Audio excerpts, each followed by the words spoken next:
Hey guys, sorry about that. It's PM Mathis, your global indie author distributor, and I hope that you're having a great Wednesday night. So I decided to change up a little bit of the scenery, let you know since we're all kind of, relaxing at home these days. I wanted to definitely jump on with you and do a live because I know that you prefer me live than on the video. So I'm going to continue on with The Voice, a message for the mind.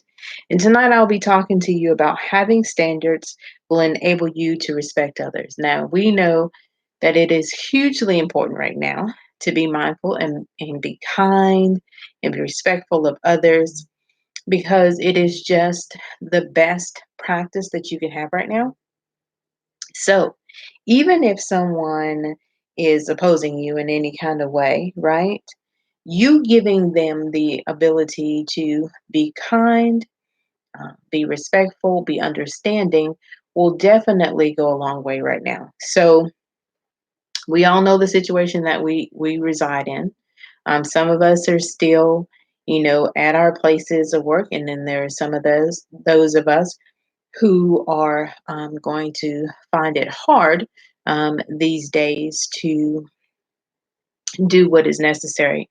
So I want to encourage you to always, think about how you want somebody to treat you, right? So that's first line of defense right there. Um, there is absolutely no need to get all in a panic. There's absolutely no need to be mistreating others. Now, we all understand that ultimately, in our head and on our heart, but to walk those things out sometimes become this big, huge challenge. And I don't mean just now, but then some of us just find it hard to be respectful and be mindful of those that we, for lack of a better word, don't necessarily like or that we feel they are doing us harm. So I want to implore you just to put on an extra mindset, an extra thought process of humility, because what does it kill you to take that next step, go to the next level, to do something that other people are not doing? That's my question to you, right? Because we know that to be kind to those that are mistreating you is a big huge challenge that can be done, but it takes a lot of finesse. It takes a lot of understanding that you are no better than anybody else, but you are no less than anybody else. And sometimes you just got to hang back, let somebody else shine, right? In order to get through those unnecessary areas that become a little murky. And what I mean by that is some of us need to be in the spotlight more than others. Now, you understand that I'm a public speaker and I love that vein. But just in my private life, I am generally quiet and to myself. Had a conversation with one of the, big wigs at my job today, and he made mention that this social distancing that we find ourselves in is nothing new to him. And I would say it's nothing new to me either, because you know what? As much as is possible for me, I can do the crowd situation for as long as the mind is okay with it. And then I'm gonna step back. Um, it is just a way that I have to regroup. It is just a way that I have to detoxify um, all of what I've taken in. Now, some people have the ability to be a social butterfly, just, from the time they wake up to the time they go to bed. That is not me. And so I always I struggle with being that person that can find my bearings in a crowd of people. So rather than just get all discombobulated because there are so many things that I need to do that puts me in crowd situations. I just take some time to detox, to get myself together, to make sure my thoughts are in order, my mind is at peace, my heart is settled.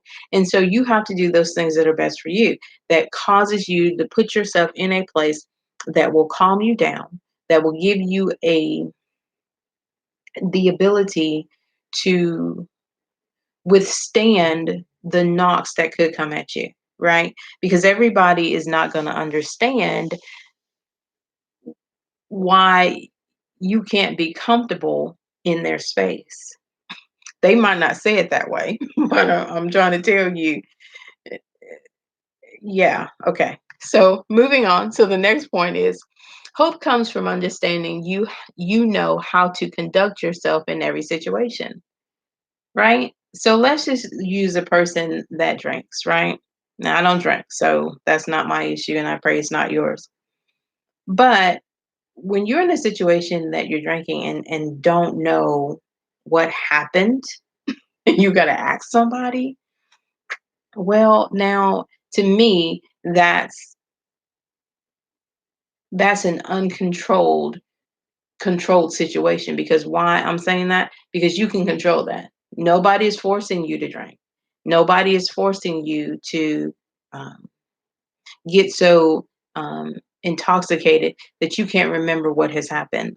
So I'm telling you that conduct yourself in every situation as if you got some common sense, as if you were raised with manners, and that you know that humanity needs you to be an example sometimes of what kindness and generosity needs to look like. Every situation doesn't necessarily need you giving your opinion. It doesn't need you telling, people how they need to conduct themselves or act. Because you know what? Ultimately, we're all adults. And for those that are not yet, they're learning and they'll learn by your example. So you have to put yourself always in a position to teach. I know that's not always, the comfortable way to be, but somebody is always looking at you, and how you conduct yourself matters. What you say to other people matter. How you come across matters. I don't understand how we have become so selfish and so unaware that there are other people that are watching us, that are coming behind us, and then we want to try to s- speak to the fact of, this next generation that's just so disrespectful. They don't hear anything, they don't want to be told anything. Well, have you looked in the mirror? Because sometimes they're just following what they've seen. And so we can't necessarily crucify them and not crucify the example. Okay. I'm just saying. Okay. So, point number three, design an exit strategy. If you feel you are getting upset, so as to remove yourself before you do or say something that you don't need to. Now, me, I know how I am, and I know it just takes you saying one word out your mouth that's just not going to sit right in my head or on my heart, and then I'm coming unglued. So that's another reason that I try to avoid a whole bunch of situations and a whole bunch of conversations. Because I had a coworker who was no longer working for the company come by, and she was in the midst of a conversation with other people in the office. And she basically said I was ignoring her, and that wasn't the case. But I just don't involve myself, and I'm just not going to butt into other people's conversations. So I told her, you know what, me and you will chat later. And then plus, I don't like to, if I don't know what's happening or what the conversation is about, why am I jumping in? I mean, I basically, no disrespect, I don't care. Right. And so I just am mindful of where I am. And then sometimes it's just in my headspace, or, physically, I'm not feeling my best. So to say anything, it's just to go, it's, it's an opportunity to get upset. Why? Because it's just how I'm feeling, right? At that point. And so rather than having somebody be subjected to how I'm feeling today, I just stay quiet. And sometimes that is the simplest, the best practice that you could ever have. And the most kind thing that you could ever do for somebody is just sometimes just to be quiet, just to Find it in your heart to not, for lack of a better word, vomit all over people, what's going on with you, how you're feeling today, whether you're, mad or disgusted, or what somebody has said or done to you. Everybody don't need to be involved in that. I mean, you be kind to other people, and that just simply means just keep it to yourself, because we all have situations that stress us out. We all have things that we're going through. And right now, so many things are so volatile. There's so much uncertainty. There's just so much panic maybe where there doesn't need to be panic, concern where there probably is not enough concern. And so just because you can be kind, just because you can speak life and truth and wisdom and love and peace to people, just because you can, not because nobody demands it of you, not because you're some guru of wisdom and knowledge and foreseeing whatever or whatever, because none of us knows the day or time, so please don't do that. But just because you have that peace within, just because that you are trusting, and not what you see necessarily, but in who created you, right? Because everybody don't have that same kind of thought process, and there's just a lot of like I said, uncertainty, and there's just a lot of and there's going to be a lot of isolation, because there are a lot of people that don't necessarily do well in isolation. So just be kind when you see people. Just you know be willing to listen, even if somebody just needs to call you on the phone or message. I mean, send you a message on Facebook or something, or Instagram. Just be kind to people. Just take the time to talk and listen, because it is such a necessary gift, and it's a necessary art right now. Okay. So remember, even if someone is opposing you, use love, right? First, because the greatest gift and the best thing that you could ever do is love those who are not always kind to you, right? That is a gift in and of itself. Hope comes from understanding you know how to conduct yourself in every situation. If you know how to conduct yourself, you can't ever lose. You can't ever be defeated. Nobody can ever, ruffle your feathers and make you feel a certain type of way. You control you. That's the environment that you're called to control, and nobody else's stuff.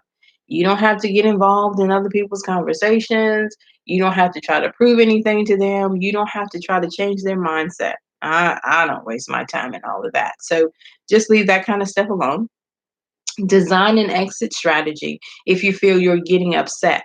So you won't say anything that you regret or do anything that you really did not want to do. And then you'll have to apologize. And I don't know about you, but I hate to have to apologize for something I've done wrong when I knew I could have just not done the thing, right? But we're all humans, so we give ourselves a little bit of grace and mercy, right? Okay, so I am taking this series, The Voice, a message for the mind, from Romans 15, and I'm going to read verse 1 and 2, because I think that this really speaks to the heart of who we need to be right now, who we are just on a daily basis. Don't discount yourself. Don't get into anger and upset, because we're all sitting in the same position, right? We're all sitting in a place of uncertainty. So rather than unkindness, go overboard to be more kind, right? So now, reading this script is really going to make sense right now, okay? So, like I said, it's Romans 15, 1 and 2, and it comes from the Message Bible. Why? Because I absolutely adore the Message Bible. Those of us who are strong and able in the faith need to step in and lend a hand to those who falter, and not just do what is most convenient for you. Like I said, go a little bit further. Don't just do what is easy for you, right? Strength is for service and not for status. Each one of us needs to look after the good of the people around us, asking ourselves, how can I help? So, hey guys, this is PM Mathis, your global indie author distributor. And as always, always, always, I want you to what? Be blessed. Okay, guys, I hope you have a great rest of your hump day. And I will see you back here on Friday, right? For Retail your story so you can help somebody tell theirs. All right, guys, I'll talk to you later. Bye.